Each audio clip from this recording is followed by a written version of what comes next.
Hello. Hey, how are you Hello, doing? George, do I unmute you on yours? Already done on this. You've done it, yeah? Yeah. Okay. Shut that door. Yeah, I don't mind shutting. Yeah.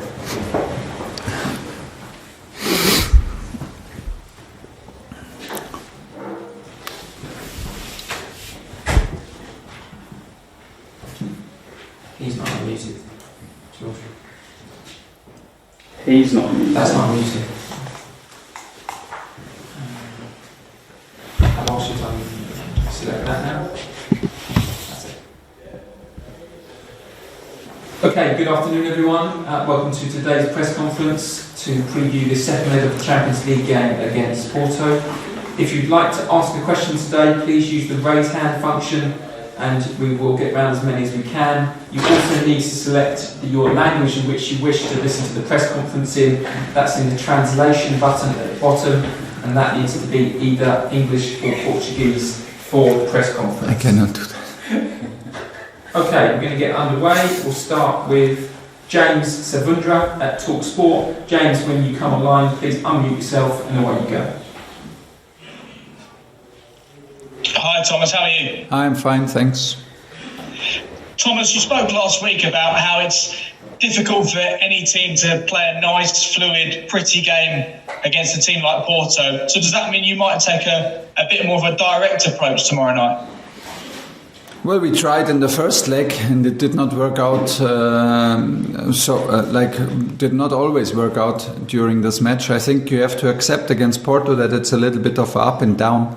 In some minutes, you can push them with quality back to their own half. In some minutes, we manage to control the match, to create half chances, to find some space and for acceleration, to have good counter pressing. In some minutes, they escape the pressure. In some minutes, they can be very, very dangerous with runs, with dribblings, and with individual quality. Sometimes they overload sides and make you really, may give you a lot of questions to answer. They're very strong in set pieces. So it's a little bit of that. So in the first leg, we experienced this a little bit of an up and down, that you don't control a whole half or more than 5 to 10 minutes, and then the momentum shifted a little bit. And this is maybe what you have to accept against them, and what we have to accept for tomorrow. If it happens again, don't worry, it's normal. It happened in all Champions League matches against City, against Juventus. It's a totally normal thing because they have a lot of quality. They are a proud club, a very emotional team with and this is what we have to accept, and that we should not over expect from us or lose our tempo or lose patience because of these moments where it's getting difficult. Ian Bolton, Sky Sports News. Thomas, hi. Hi. Look, you play against Porto and then you've got Manchester City at the weekend. Just how significant are these next two matches for you in terms of finishing the season with a trophy? Yeah, well, if we want to finish the season with a trophy, we should better win both matches. Otherwise, could be difficult.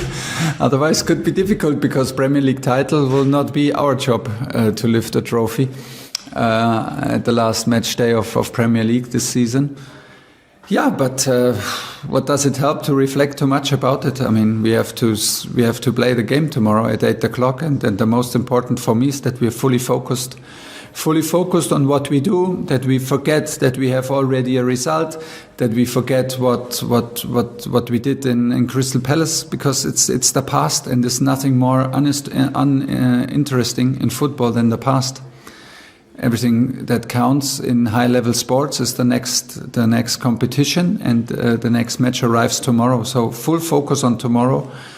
We can be absolutely self-confident because we have a strong squad. We have a strong bond in the squad. The squad can rely always on their work rate, always on their intensity.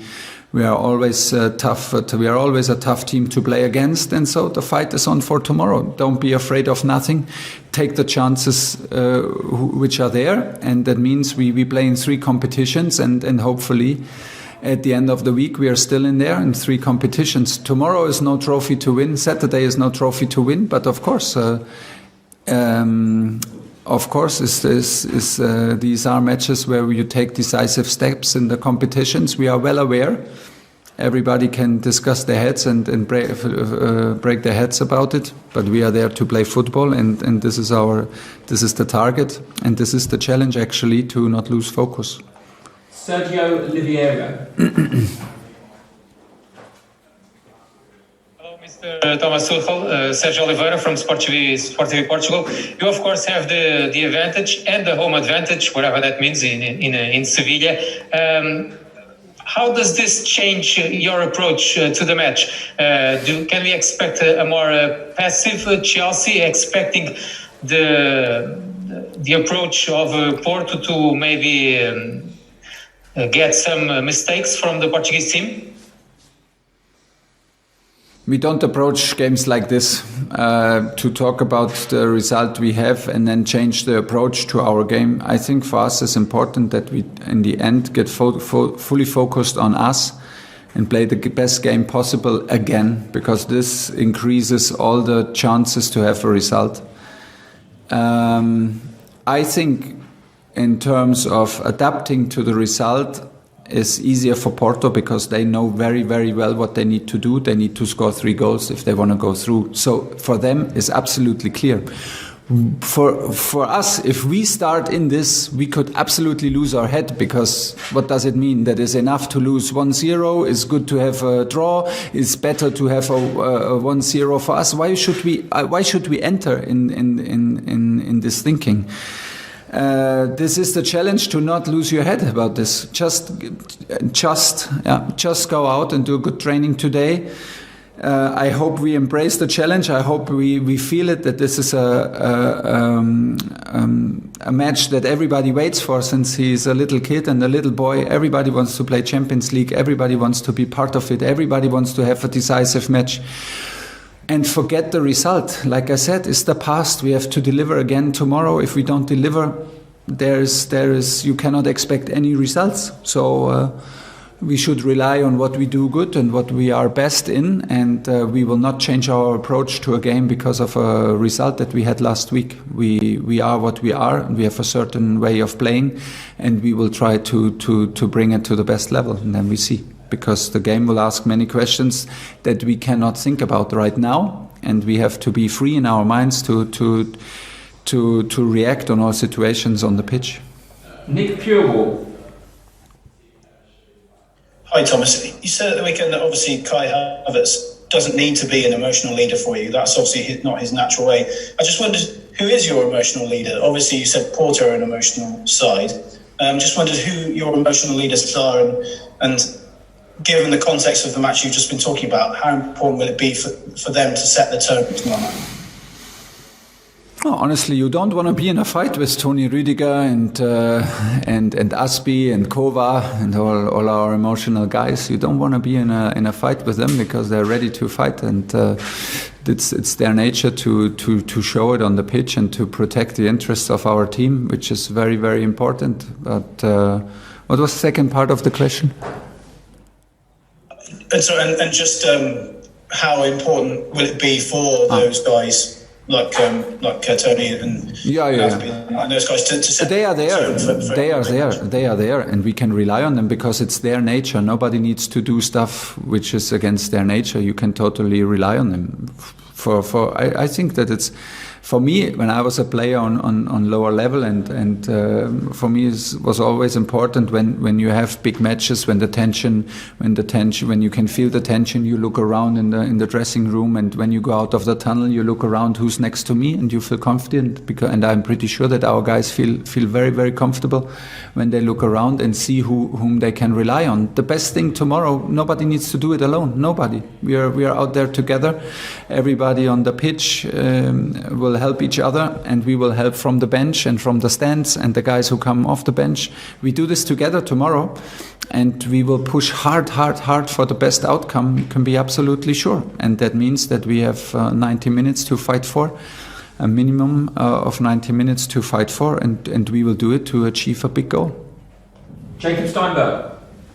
Hi, Thomas. It's good to have N'Golo back after the hamstring injury that he picked up on international duty. I'm just wondering, with such a huge week coming up, how do you feel he is at the moment? Is he able to, fit in these 2 games in such a short space of time potentially? Are you having to manage him in a different way because he obviously has now quite a long history of hamstring problems? Yeah, first of all, I was unbelievably happy when he told me that he will travel with us last week to Sevilla, because I didn't expect it. The plan was that he arrives in the game against Crystal Palace.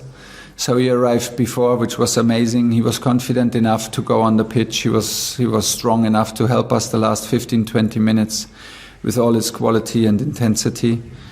So now he lacked a bit. The downside of this decision and of this wonderful decision and situation was that he lost a bit sleep after the travel issues from Sevilla back. That he lost more workload in training because he was here sitting on the bench playing only 20 minutes. The next day he suffered from traveling. He could not train like he's normally would used to train. So that was the downside. We decided again to bring him from the bench against Crystal Palace. And honestly, this decision I will take tomorrow morning when I see him today in training, and then when we reflect on all the others, how they feel in central midfield. Normally it's hard to imagine a game like this without Ng on the same time. We need to really be absolutely careful about him personally, that we don't take risks with his health and with his injury situation. So the question maybe for tomorrow is, do we want him to start or do we absolutely want him to finish the game for us? Because there's also a possibility of 120 minutes. This is the question, and honestly is not answered yet. I will do this tomorrow morning with my staff. Last question, James Robson. Hi, Thomas. Yeah, hi. When you arrived and you took over, you were very honest. You didn't hide from the fact that there was pressure on you to win trophies straight away at Chelsea, despite the position they were in. I wonder if, given your record in this competition, given the two-legged nature of it as well, do you see the Champions League as maybe your best chance of a trophy in this first season? But we have FA Cup also. We are in semi-final. Once you are in second leg in a quarter-final in Champions League, you will not find any team who does not have the goal to arrive in semi-final and from there in final. You will simply not find it. They're all competitors, and we are in semi-final of the FA Cup. That means we play to arrive in the final, and if we arrive, we will play to win it. Like you said, I was very clear because there is nothing to hide. Chelsea is a club that provides a structure and a culture and the quality to any team and to any coach where you can win titles, where you can win games consecutive. And if you win games consecutive, you can, of course, win titles, because Chelsea is the club that has the culture and the history and the mentality to do so, and the quality and the structure. So I am here to win titles. I'm here to win games, and as a result, to win titles. This is what I demand of myself. So why should we now say anything different, that we want to win in 5 years or in 2 years or in 3 years? I don't know what's then. Now is the time. But honestly, we can talk on now for hours and hours, and we can admit it. But tomorrow is a game to play, and there is no tougher match than the next game. And there is no other obstacle than to overcome than Porto tomorrow. And we should not get lost in dreams and hopes and speeches and whatever. We are here to focus the reality and to accept the reality. And the reality is that we have a hard battle to fight in second leg of quarterfinal.